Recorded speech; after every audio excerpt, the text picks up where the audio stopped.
have 2 meteorologists that work here. We work 7 days on and 7 days off. And we're here, we're looking at weather for the whole state, minus maybe the Aleutian Islands because we don't get much fire there. But every morning we do a briefing to all the fire managers and kind of whoever wants to listen. And we give an overview of what the weather is going to be like for today and tomorrow and the next day. And then we kind of give a long range, like 7 days out, what we think is going to happen. And we're not just talking about the weather, we're looking at what that does to all of the forest and the grass, fuels as we call it, because that's what burns and fuel burns. So it's the term we use. So we look at all the fuels and how much they're going to dry out or how much they're going to get wet in the next week. And that lets the managers then make a plan as to where they need to put the airplanes and the people. We also get to go brief the Smokejumpers every day. They're a good group. They work really hard when they're out there. So the idea is we tell them what weather they can expect, because when the bell rings, they have 2 minutes to suit up and get on the plane, 7 minutes for the plane to take off. 2 minutes? Wow. So they're always ready. Yeah. And that way when they go, they have it in the back of their head what we said the weather was going to be like in that part of the state. Yes. So kind of nice to go in somewhat informed. Yeah. We have Alaska divvied up between the BLM zones north of here and the state areas south of here, and they provide most of the fire suppression activity. You know, so if we get lightning strikes or whatever, fairly quiet this summer. Those green dots are fires that we currently have on the board right now. A typical fire season up here is 300 to 500 fires, about 1 million acres burned is what we typically get.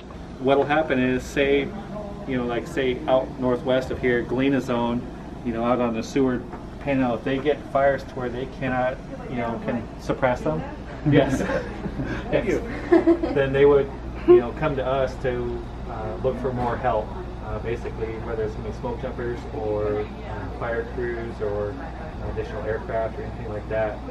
So every minute and a half or so, it sends a signal to a satellite. It's downlinked, and they can see every aviation asset.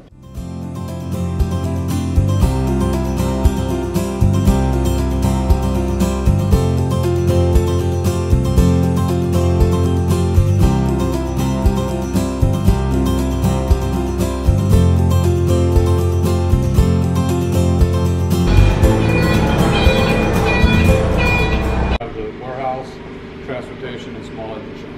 Okay. So that's just a portion of Alaska Fire Service, or the support organization.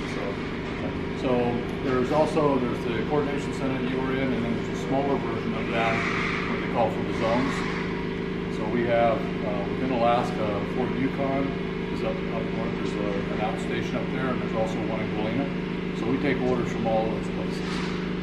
Okay, so when the orders come in, they'll come up the stairs in the front. I'll show you the issue list in a little bit. But basically, we carry about $12 to $15 million worth of assets. One of our major functions within the cache is we actually get stuff back. We'll issue stuff out, but we also get it back, and then they clean it, refurbish it, and put it back on the shelf. So we actually use a lot of the products over and over again. Similar like these are drip torches, so they're cleaning those up.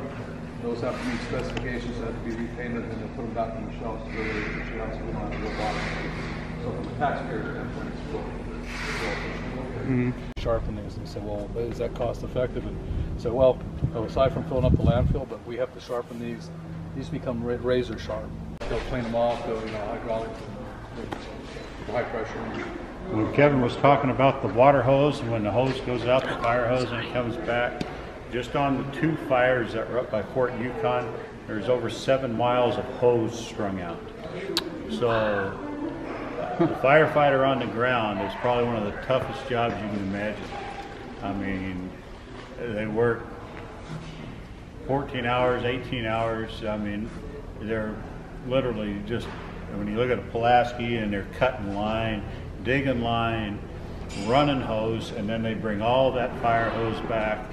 It ends up in an airplane, comes back here, and then Kevin's team basically makes this black sooty hose look brand new with what they do, with the way they refurbish it.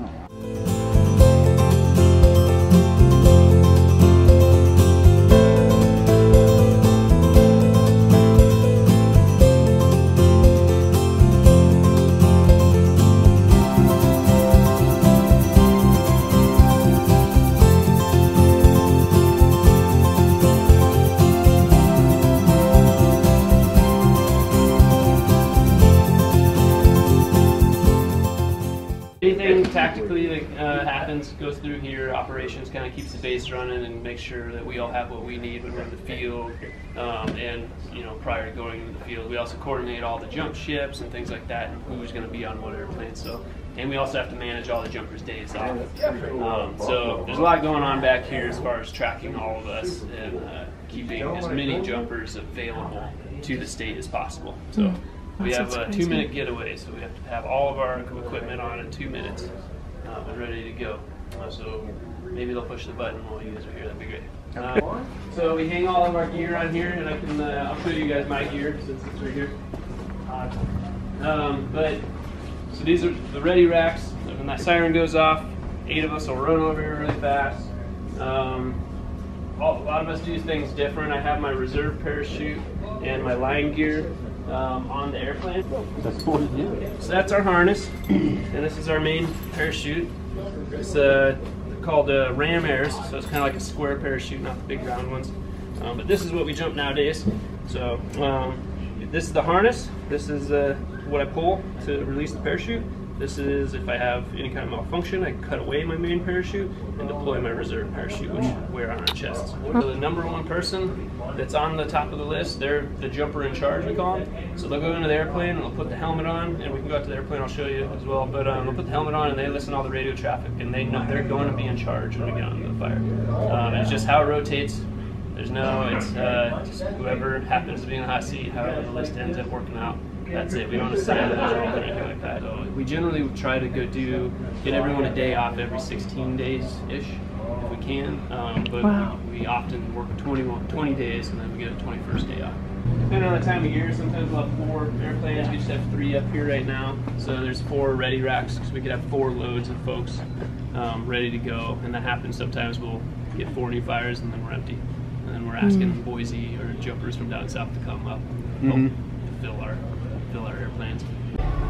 Basically, it's called a beater box. So we'll have 2 Pulaskis, a couple beaters, enough food for 3 to 4 days, 2 sleeping bags, and then some other random things. A lot of pea porter. We'll have some visqueen, like giant plastic sheets to keep things dry, things like that. But yeah, just basically everything we need in here for 3 days. Everyone who works here has to be able to pack those. And we don't pack them for ourselves. We just pack them and put them on the shelf. And once I jump and I need another parachute, I come back, I'll just go grab one from the shelf. It doesn't matter who packed it.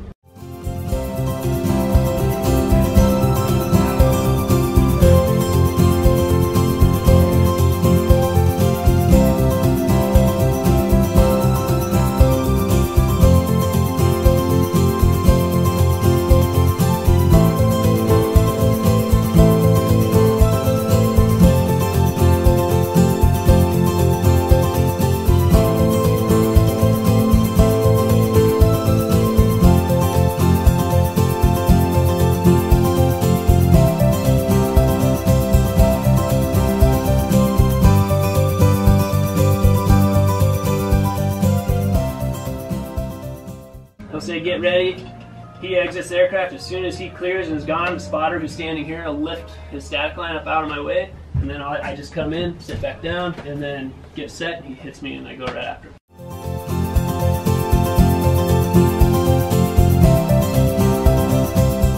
This is Mindy. She is a seat manager. She helps out here. And this is Sarah, one of our dispatchers here also. So basically, the building you're in now is called Flight Operations.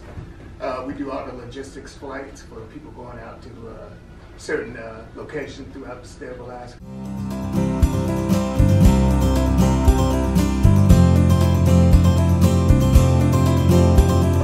The real mountain man, Marty. This did not just happen. No, it did not. That's awesome.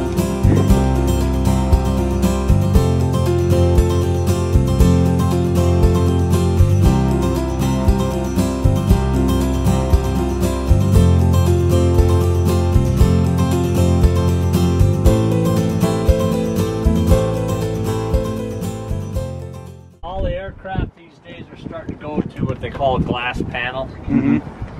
So instead of a bunch of gauges like you see in the old time, the aircraft, all the dial gauges, I just have 3 TV screens. That's nice.